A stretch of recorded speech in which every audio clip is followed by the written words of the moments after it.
Hey people, what's happening? Grab yourselves a cushion, grab yourselves a beverage, and some, popcorn or crisps or takeaway or anything like that, which I can imagine it's going to be a long video. Let's start with the first one, Harry Potter and the Philosopher's Stone.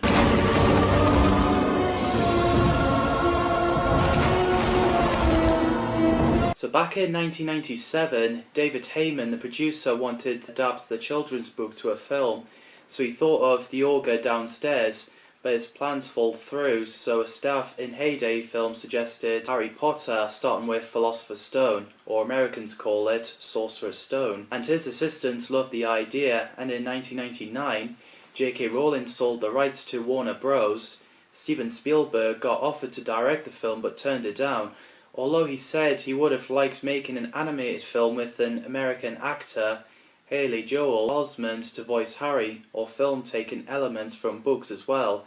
Spielberg thought it was like shooting ducks in a barrel.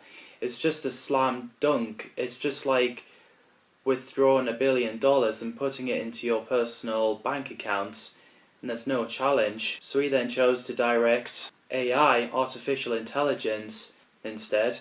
As he left, there were choices of selecting directors such as Chris Columbus, Terry Gilliam, Jonathan Demme, Mike Newell, Alan Parker, Wolfgang Peterson, Rob Reiner, Ivan Reitman, Tim Robbins, Brad Sibling, M. Night Shyamalan, and Peter Weir. J.K. Rowling chose Terry Gilliam, but Warner Bros. Picked Chris Columbus after seeing his work on first two Home Alone films and Mrs. Doubtfire. Chris got persuaded by his daughter to read the first 3 Harry Potter books, and he became a fan of them, so he got into meeting with Warner Bros. During 2 weeks of waiting. Columbus wrote a 130-page director's version of the screenplay to explain his vision for the film's tone, showing the script he has vision of the film, taking inspiration from 1940's Great Expectations and Oliver Twist, such as Muggle scenes to be a bleak and dreary and Wizarding World to be steeped in colour, mood and detail.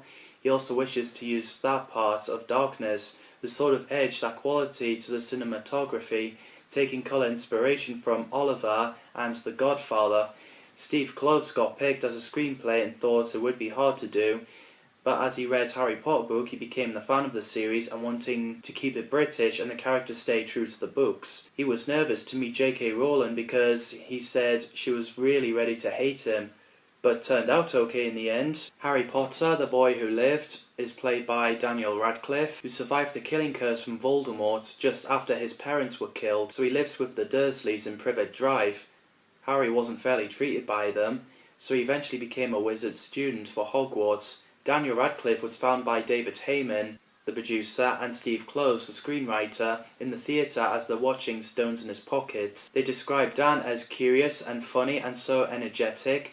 There was really generosity too, and sweetness, but at the same time he was really voracious and with hunger for knowledge of whatever kind. He did acted before Harry Potter. He was in David Copperfield and The Tale of Panama. His parents wouldn't allow him to take the part at first because they thought it was filmed 7 films in America, which was too big for him. It turned out to be London, so they allowed him to audition, and Rowling said they couldn't find a better actor, which I admit, I think Daniel Radcliffe is perfect as Harry Potter. Rupert Grint and Emma Watson never acted on screen before Harry Potter. They did it on plays as they got screen tested with Daniel Radcliffe. It's like they're best friends already. Rupert Grint played Ron Weasley, who's Harry's best friend. Thomas Brodie Sangster was considered for the role. Emma Watson played Hermione Granger, who's best friends with Harry and Ron. And I love these 3, they're perfect with their roles and chemistry over the years. Richard Harris played Professor Albus Dumbledore in the first 2 films, who's the headmaster in Hogwarts. He's perfect as well. He's like Dumbledore that we would imagine from the books. He originally turned down the role because he's aware of his illness, but his granddaughter persuaded him to take it. Alan Rickman played Professor Severus Snape, a potions master and head of Slytherin. He's perfect as well, and I don't know what else to say that hasn't been said already. The child actors were actually scared of him, which made him so good in this. Maggie Smith played Professor Minerva McGonagall, the Transfiguration teacher and head of Gryffindor. She's spot on with the role, and I love Robbie Coltrane as Rubius Hagrid, a half-giant and gamekeeper. Smith and Coltrane were J.K. Rowling's favourite choices for their role. Zoe Wanamaker played Madam Hooch, a flying teacher. John Cleese played Nearly Headless Nick, the ghost of Gryffindor House. He's also known as Sir Nicholas. Ian Hart played Professor Quirinus Quirrell, who teaches Defense Against Dark Arts, and has Voldemort's face attached to the back of his head, voiced by him, but physical appearance is played by Richard Bremer. Richard Griffiths and Fiona Shaw played Vernon and Petunia Dursley, Harry's uncle and aunt. Harry Melling played Dudley, Harry's cousin. Warwick Davis played Professor Phileas Flitwick, a charms teacher, and he also played Gringotts' head teller, and dubbed voice for Griphook, as he's played by Vern Troyer. I've met Warwick Davis in Comic-Con, and he's really nice in person. John Hurt played Mr. Ollivander, a guy who sells swans in Diagon Alley. Julie Walters played Molly Weasley, the mother of Ron, Ginny, Percy, Fred, George, Bill and Charlie. Bonnie Wright played Ginny Weasley, Ron's only sister and youngest out of all the Weasley kids. Chris Rankin played Percy Weasley, Ron's brother, who's a prefect. James and Oliver Phelps played friend George Weasley, Ron's older twin brothers. Tom Felton played Draco Malfoy at Slytherin and Harry's bully, who's got two friends, Vincent Crabbe and Gregory Goyle, played by Jamie Waylett and Joshua Herdman. David Bradley played Argus Filch, the caretaker. Matthew Lewis, Devon Murray, Alfred Enoch played Neville Longbottom, Seamus Finnegan and Dean Thomas, the Hogwarts students in the same year as Harry. Sean Biggerstaff played Oliver Wood, the Gryffindor Quidditch team keeper. Chris Columbus' daughter, Eleanor, plays Susan Bones, a student in Hufflepuff. The casts are perfect for their roles. The Hogwarts scenes were filmed in Alnwick Castle, which is not far from where I live, which is cool. And other Hogwarts scenes were filmed in Gloucester Cathedral. I love the opening of the film. The Hagrid breaking in was scary, probably funny if they added this in. Sorry about that. Yeah, that would fit in with the response. There's brilliant setup and introduction to the Wizarding World. They've got great deleted scenes and there's funny moments in the film. The bit where Seamus exploded in charms and the way Professor Flitwick responded. Wingardium Leviosa. Well done, dear. Oh. Really crackled me up. The troll looks a bit like Shrek with human ears, which is funny. I love the Quidditch scenes. The Fluffy and Voldemort are pretty scary in this movie, especially when Voldemort breaks into the house and kills Lily and James. My god, that was terrifying. Gives you nightmares. We also have emotional moments where Harry sees his parents in the mirror. Professor Quirrell with Voldemort on back of his head looks pretty grim. Stop him!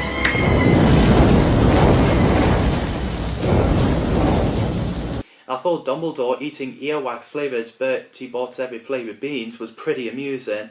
John Williams' music score, effects and direction by Chris Columbus is well done. The differences from the book is some dialogues removed to prevent contradicting Order of the Phoenix. Peeves isn't in it, well, technically he was, and played by Rick Mayall, but sadly the scene got cut. Harry and Draco first meeting at Rogue Shop and Midnight Duel aren't in the film. The story of getting detention in the Forbidden Forest has changed, and Quidditch has changed from traditional stadium to an open field circled by spectator towers. I really enjoyed the first film. The child actors did so well for their first time acting, and this is a brilliant setup for Wizarding World. I love this film a lot ever since I was little. Definitely recommend to give Harry Potter and the Philosopher's Stone to watch, to those who haven't seen it. So in the second installment to talk about is Harry Potter and the Chamber of Secrets.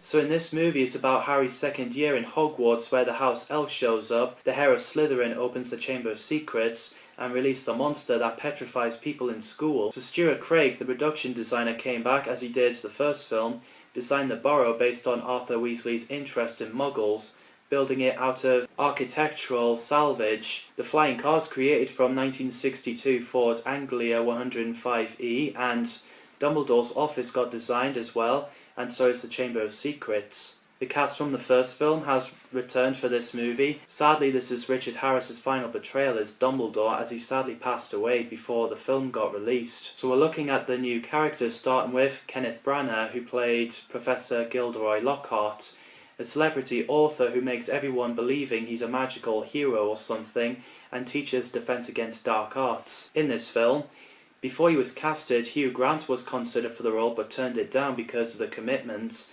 Then Alan Cumming was next but turned it down because of salary disputes. Mark Williams played Arthur Weasley, Molly's husband, and the father of Bill, Charlie, Percy, Fred, George, Ron and Ginny.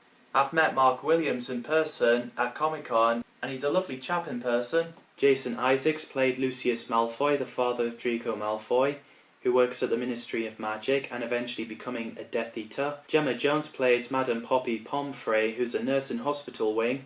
Christian Coulson played Tom Riddle, the 16-year-old Lord Voldemort, who framed Hagrid for opening the Chamber of Secrets. Before Christian was casted, Eddie Redmayne and Joseph Morgan auditioned for the role. Miriam Margolyes played Professor Pomona Sprout, who teaches herbology and head of Hufflepuff House. Hugh Mitchell played Colin Creevey, who's a fan of Harry and goes around taking pictures of everyone and everything he sees without permission. Shirley Henderson played Moaning Myrtle, the ghost, who was a student that got killed by a basilisk in the bathroom.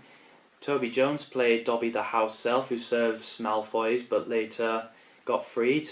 Robert Hardy played Cornelius Fudge, the Minister of Magic, and Julian Glover voiced Aragog, a giant talking spider who's friends with Hagrid, got mistaken as a monster. The cast again are well done with their roles. I love the chemistry between Harry and Dobby. The flying car scene is a blast to watch.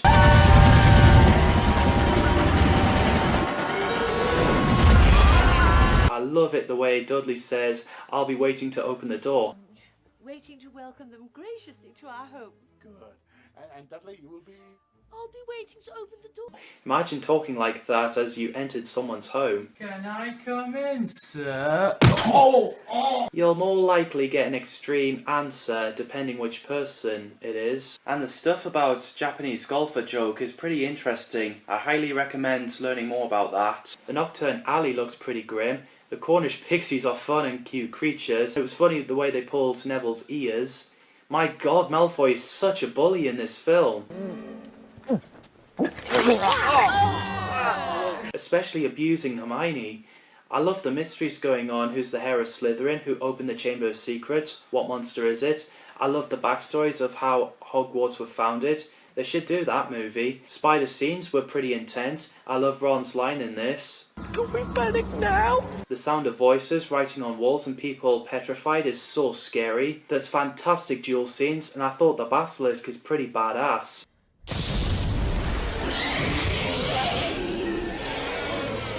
The ending is an absolute joy. So yeah, I do love The Chamber of Secrets. It is my favourite Harry Potter film. It's the first Potter film I've seen in my life, and Chris Columbus' style really suits the franchise. John Williams again does a fantastic score, especially Spiders and Basilisk Battle. I can't believe it's actually almost 3 hours long. It felt like 2 hours, which I must have enjoyed it that much. So the next one coming is Harry Potter and the Prisoner of Azkaban.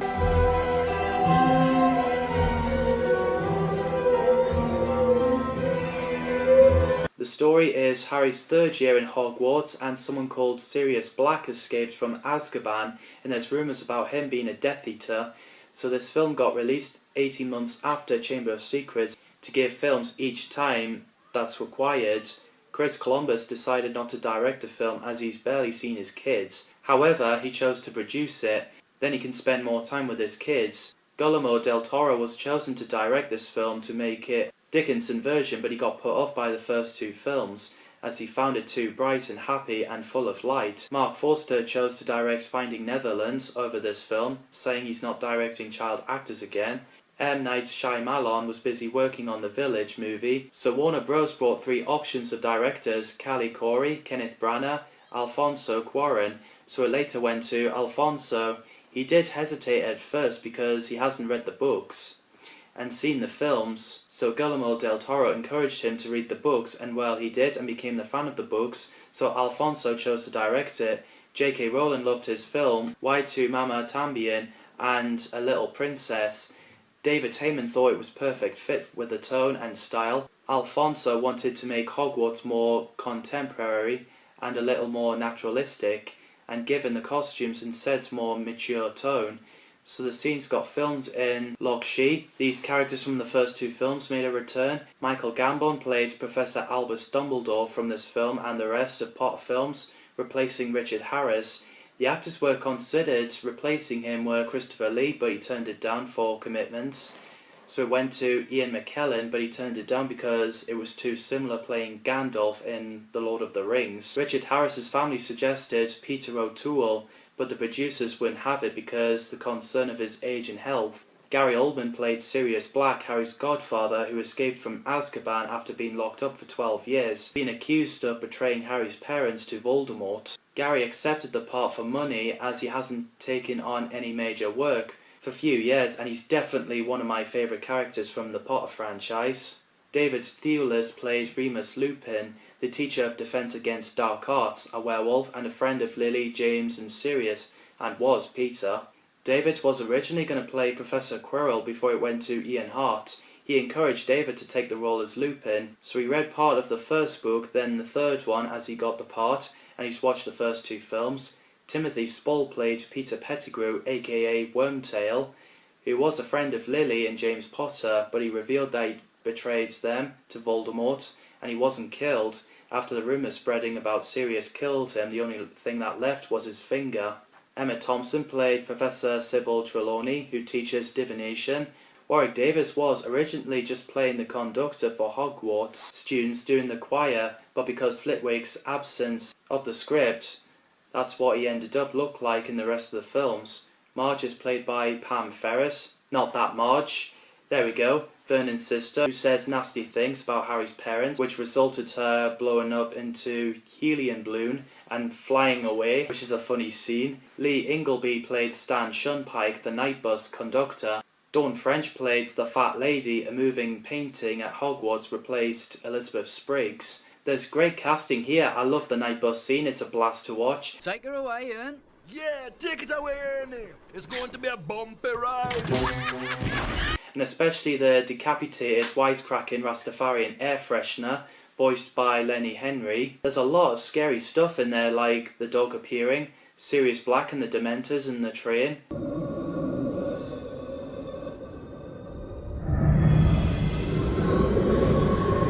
First watching it as a kid, I actually got freaked out and fascinated by it at the same time. Harry riding on Buckbeak is a fun scene.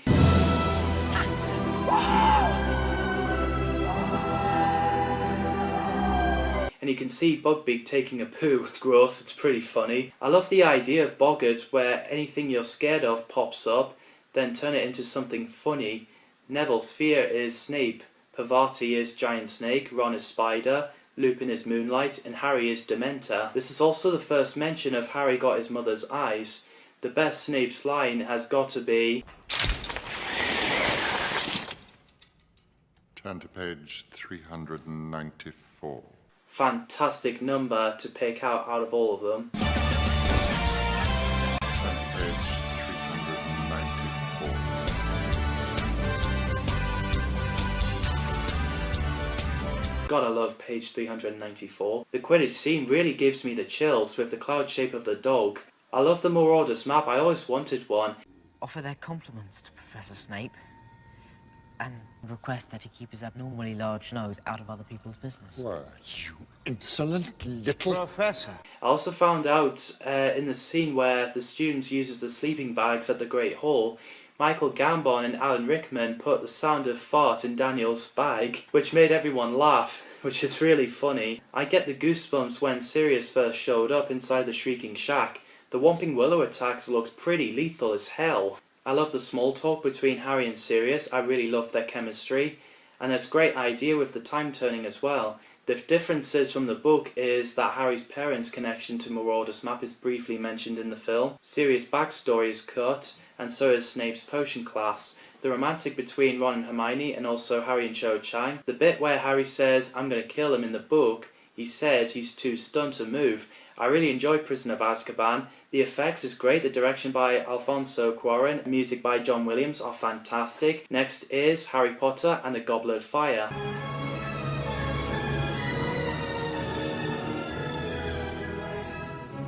Harry's 4th year in Hogwarts and chosen from Goblet of Fire for Triwizard Tournament. along with Cedric Diggory, Victor Crumb and Fleur Delica. So Chris Columbus got chosen to direct this film, but he didn't want to because he wants to spend more time with his kids, which is understandable. Alfonso Cuarón said he can only direct one Harry Potter film, so M. Night Shyamalan was originally going to direct the film, but he wanted to do The Life of Pi instead. So Mike Newell was chosen to direct the film. As the script began writing, David Heyman thought it was too long for one movie, said that they're going to shoot it as one and see how it ends up. If it's too long, then make it into two. Steve Close said they always thought it would be two movies, but they could never figure out a way to break it into two, so it will be different experience from the book. Chris Columbus advised those two to split into two movies, but Warner Bros. Weren't interested in doing that, so Mike Newell found a way to make it all into single film. He watched North by Northwest, The Parallax View, and 3 Days of the Condor to prepare for the film. John Williams didn't return for the score, so instead Patrick Doyle does the music, and there's great soundtracks. He has worked with Mike in Into the West and Donnie Brasco. So in this film, these guys have returned. Ralph Fiennes played Lord Voldemort, a dark wizard who's the leader of the Death Eaters, and he's the one who killed Lily and James Potter. Ralph found it difficult to play the evil character, so him and Mike Newell explored the character more, and the reason why he's cast is because he's capable of playing a realistic and frightening villain instead of a simple caricature, and my god, that character was terrifying.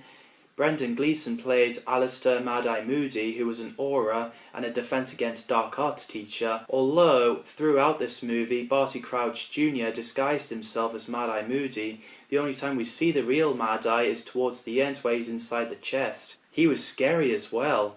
Robert Pattinson played Cedric Diggory, Hogwarts champion. Stanislav Ianversky played Victor Crumb, a Drumstrang champion and a star of Quidditch World Cup. Clemence Poesi played Fleur Delica, a Beauxbatons champion. Katie Leon played Cho Chang, a Ravenclaw student and Harry's love interest, who's obsessed with Cedric Diggory. Roger Lloyd Pack played Barty Crouch Sr., who was the Minister of Magic and became in charge of Triwizard Tournament. David Tennant played Barty Crouch Jr., Barty's son, who's a Death Eater.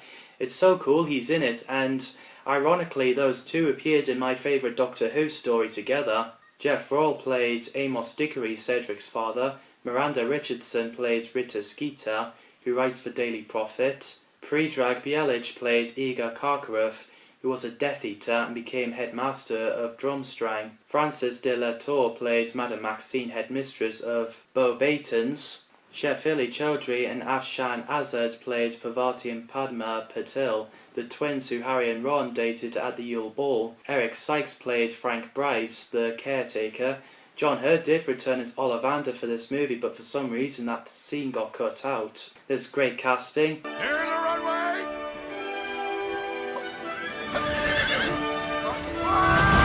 There's something you don't see every day.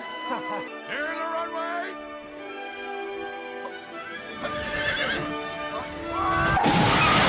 The deleted scene where Hogwarts students sing Hogwarts Teach Us Something Please was pretty catchy. Hogwarts, Hogwarts, Hoggy Hogwarts, teach us something please. Pity that they deleted it. I think the dark mark effect on the sky looks pretty cool. I love the Quidditch World Cup. It was lucky that Cedric didn't break his leg after jumping off the tree. Works with me at the Ministry. That would be lethal if it was higher. I love the foreign students entrance.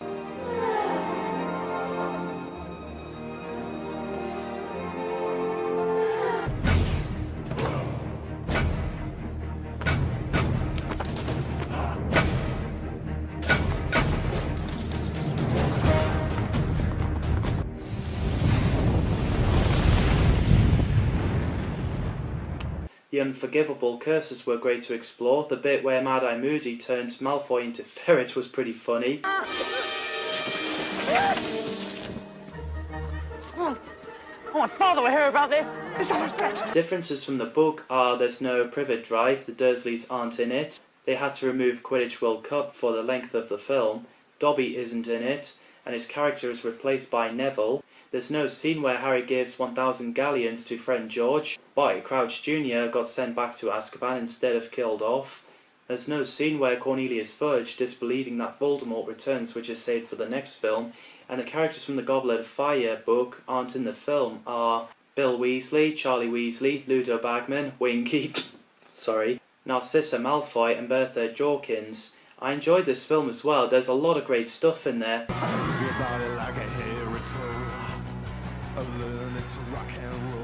We're into the second half of the series. Coming up next is Harry Potter and the Order of the Phoenix.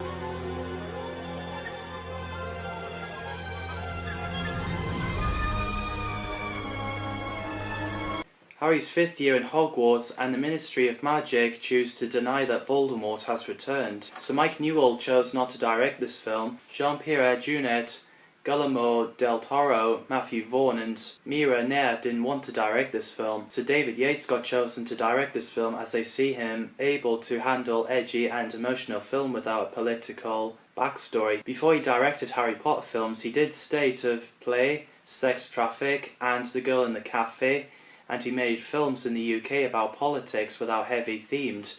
He got supported by David Heyman. Emma Watson said somehow it talks about life after 7th of July, the way people behave and when they're scared, the way truth is often denied or things their society has to face. Facing the fact that the authority is corrupted means having a non-conformist approach to reality and power. Well said.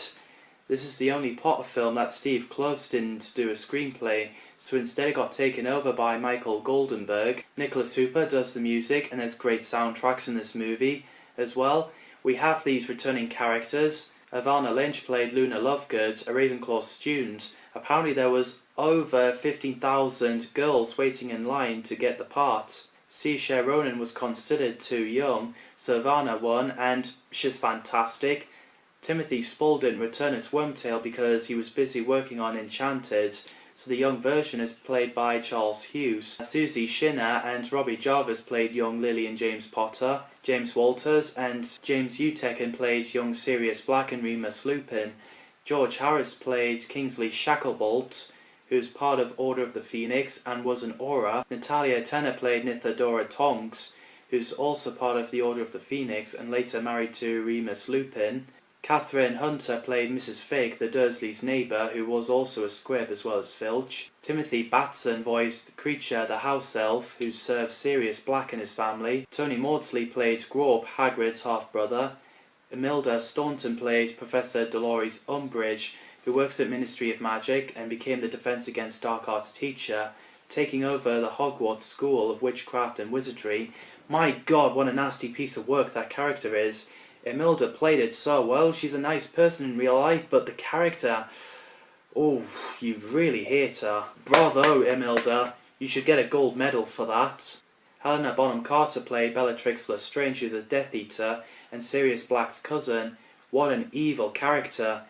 Before Bonham Carter was casted, Elizabeth Hurley auditioned for the role. Then Helen McCrory was considered for the role, but she couldn't take it as she was 3 months pregnant at the time. But she later played Narcissa Malfoy. Jim McManus played Aberforth Dumbledore, Albus' brother, and a barman in Hogshead. Kenneth Branagh was going to return as Gilderoy Lockhart, but that got dropped for some reason. Tiana Benjamin was supposed to return as Angelina Johnson, the Quidditch captain, but she was too busy working on EastEnders. Again, there's fantastic casting here. We have a scary Dementor scene. Don't patrol them!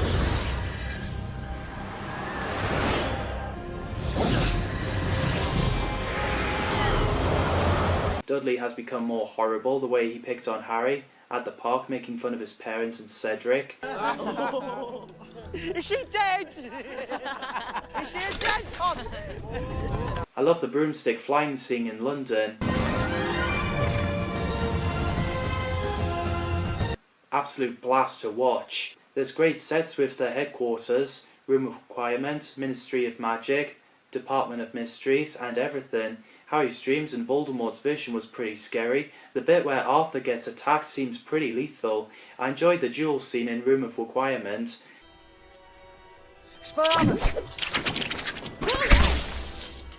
And the fireworks. The battle scenes were a blast. The part where Sirius Black dies is so emotional. I literally couldn't take watching that scene. Daniel Radcliffe's scream had to be muted because it was too painful. It actually made Bonnie Wright, Emma Watson, and Helena Bonham Carter cry.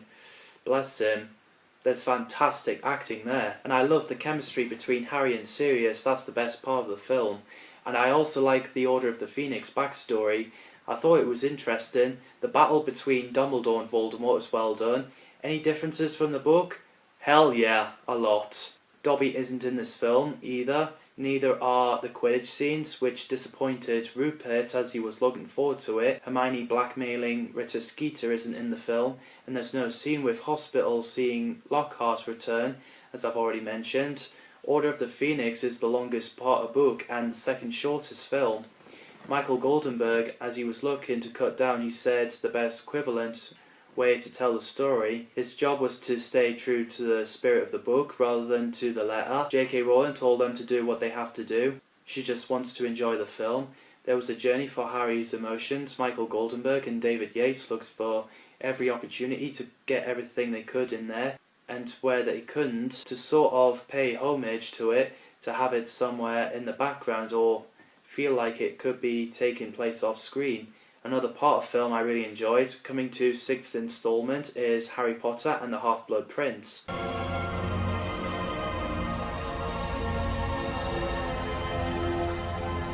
So in Harry's 6th year at Hogwarts, he falls in love and finds a memory that he could lead to Voldemort's permanent death. Alfonso Cuarón said he'd love to direct this film, but for some reason he didn't. Mike Newell didn't get chosen to direct this film. Guillermo del Toro was chosen to direct it, but he decided to do Hellboy 2, The Golden Army, instead. And it was going to be Terry Gilliam, but he said Warner Bros. Had their chance the first time around, and they blew it. Oh dear. So David Yates got asked to direct this film while he's busy working on Order of the Phoenix. David described the Half-Blood Prince as a cross between the chills of Prisoner of Azkaban and the fantastical adventure of Goblet of Fire. David Heyman and David Yates took the inspiration from Half-Blood Prince to write the Deathly Hallows script. So we got these returning characters. Originally Emma Watson wasn't going to return as Hermione, but she changed her mind as she couldn't see anyone else playing Hermione. Clemens Poesi and Chris Rankin wanted to return as Fleur Delacour and Percy Weasley, but they weren't in it for some reason. Christian Coulson wanted to return as young Tom Riddle, but David Yates thought he was too old as he was 30 at the time. So the actors were considered for the role were Jamie Campbell-Bower and Thomas James Langley, but it went to Frank Delane. Jim Broadbent played Professor Horace Slughorn, a potion master who taught Hogwarts potions before. Snape is the Defense Against Dark Arts teacher. Slughorn has great relationship with Harry. Jessie Cave played Lavender Brown, Ron's love interest. Anna Schaffer played Romilda Vane, who plans to give Harry a love potion because, well, he's the chosen one. Freddie Stromer played Cormac McLagan, who has a crush on Hermione, but the feelings isn't mutual. Rob Knox played Marcus Belby, a Ravenclaw student. Sadly, the actor is no longer with us as he got impaled protecting his brother from the gang, which is tragic. Ellen McCrory played Narcissa Malfoy, Draco's mum. I think Naomi Watts was considered for the role. David Legano played Fenry Greyback, who's a werewolf, and again, there's fantastic casting here. There's fantastic opening with Death Eaters flying down to London, attacking Muggles. The scene where Dumbledore uses his spell to fix Slughorn's house is pretty effective. I also found it amusing when Harry just landed in the water after being apparated. Is that an owl I heard? You haven't seen him, have you? Apparently he's wandering about the house. Really? Really? Really? How much for this? 5 galleons. How much for me? 5 galleons. I'm your brother.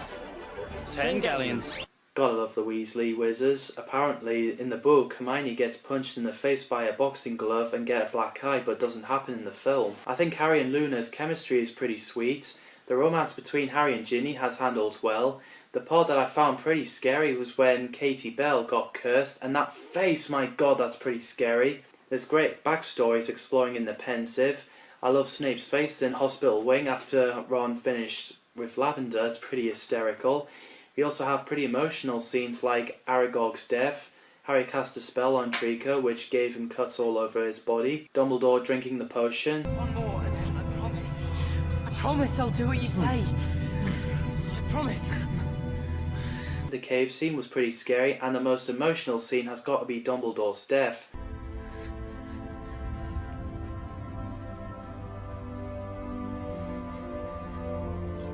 Man, that's heartbreaking. There's great setup for the Deathly Hallows. Any differences from the book? In the film there's no changing Minister of Magic scenes. Dursley's scenes are cut. The battle scenes of Hogwarts was also cut as they preferred to save it for Deathly Hallows, and they didn't think Dumbledore's funeral would fit into the film. I enjoyed this film as well. We got the last part of film story to talk about, which I'll split into 2 parts. So we have Harry Potter and the Deathly Hallows Part 1.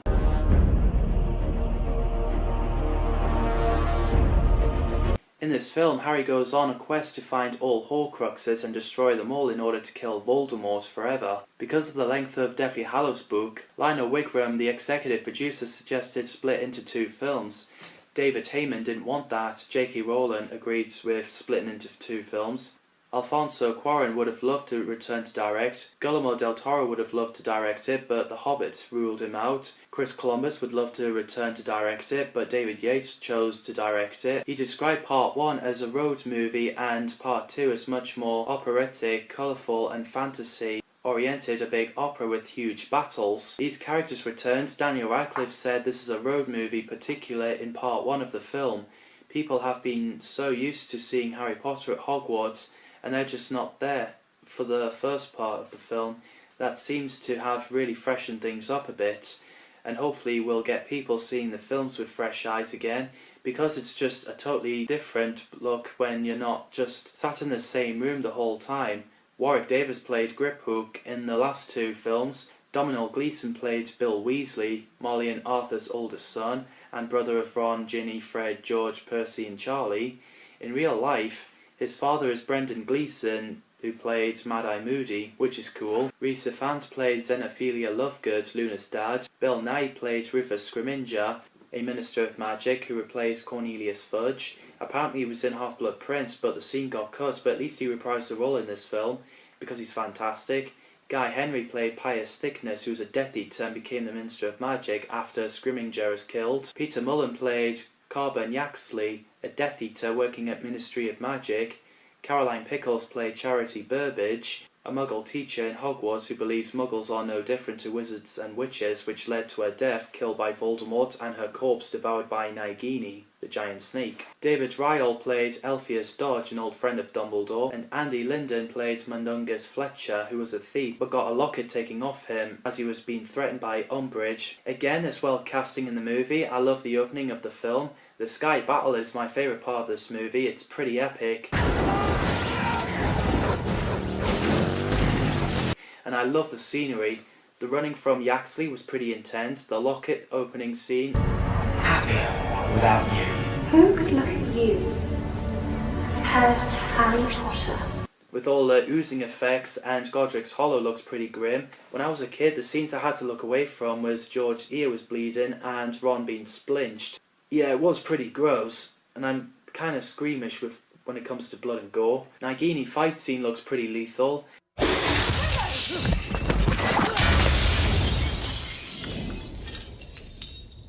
I was freaked out by Harry's face in Malfoy Manor. It's so good to see Dobby making a return. The part where he dies was pretty emotional. I also found out the bits where Bellatrix is torturing Hermione, the way she screams. It made Daniel and Rupert fighting their way through to see if everything's okay, as they're worried about Emma. I didn't take anything. I don't believe it. Which is a fantastic acting, and Voldemort picking up the Elder Wand from Dumbledore's grave made a fantastic cliffhanger.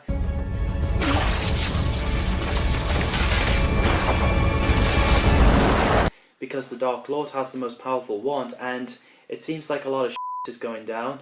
I also love the Deathly Hallows backstory, the part where Hermione, reading the book, showing the animation of 3 brothers, looked like it was directed by Tim Burton, which is cool. I love that.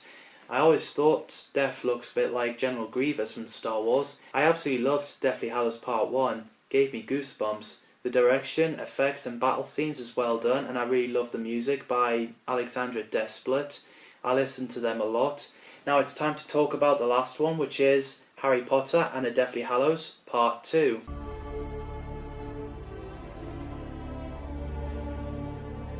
The final Harry Potter film. The casts obviously reprised their role. Daniel Radcliffe said Voldemort does absolutely kick 6 bells out of him. and that's make it effective. The fact that Harry's a kid having the crap beaten out of him if it's Voldemort killing an adult, well, he does that loads in the films.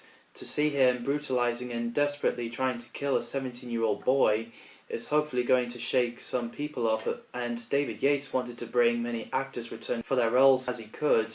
I was mind blown when I saw Oliver Wood returned.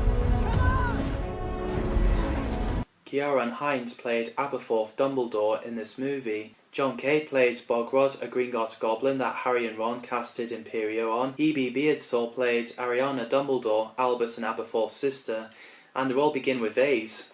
Ellie Darcy Alden, Ariella Paradise, Benedict Clark, Alfie McIlwain and Rowan Godobt played young Lily Potter, Petunia Dursley, Severus Snape, James Potter and Sirius Black. As for the kids, 19 years later, Arthur Bowen, Will Dunn and Daphne Baistegui played Albus Severus Potter, James Sirius Potter and Lily Luna Potter, the children of Harry and Ginny. Ryan Turner and Helena Barlow played Hugo and Rose Granger Weasley, Ron and Hermione's children. Jade Gordon played Astoria Malfoy, Draco's wife, and Bertie Gilbert played Scorpius Malfoy, Draco and Astoria's son. The franchise does have a great casting here, they never got it wrong. I love the backstory that Griphook explained about the Sword of Gryffindor that Harry used to impale the Basilisk in Chamber of Secrets, and Dumbledore's backstory as well. The Gringotts scene was a blast to watch.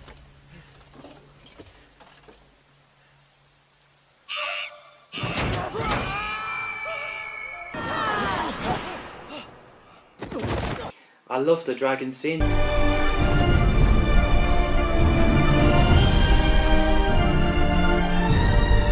The Hogsmeade looked pretty grim. I enjoyed the battle scene between McGonagall and Snape.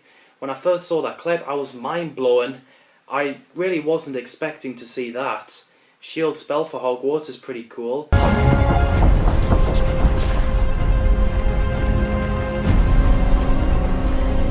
I love Neville's line after some of the Snatcher got dissolved away by force field. Yeah? You who's army? Fire scene in Room of Requirement is pretty effective, and Paul Goyle died after he caused that spell. The battle scenes are fantastic, I love it, especially when Aberforth sent many Dementors away. There's also many emotional scenes like death of Snape, Lavender, Lupin, Tonks and Fred, heartbreaking. The bit where Voldemort casted Avada Kedavra on Harry and ended up in the limbo. In the book he was naked in limbo, but in the movie he got his clothes on to make it appropriate, I think. And I love the final battle between Harry and Voldemort.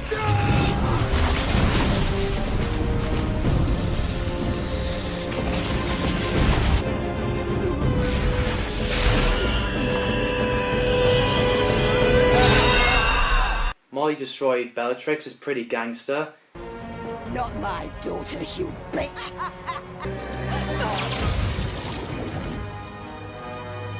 That's for Alice and Frank Longbottom, that's for Sirius Black, and that's for Dobby. Voldemort's death scene is pretty effective. The bit where Harry snaps the Elder Wand and threw it away in the book, he used it to fix his old wand and then returned it to Dumbledore. And I think the 19 years later scene is a perfect ending of the franchise.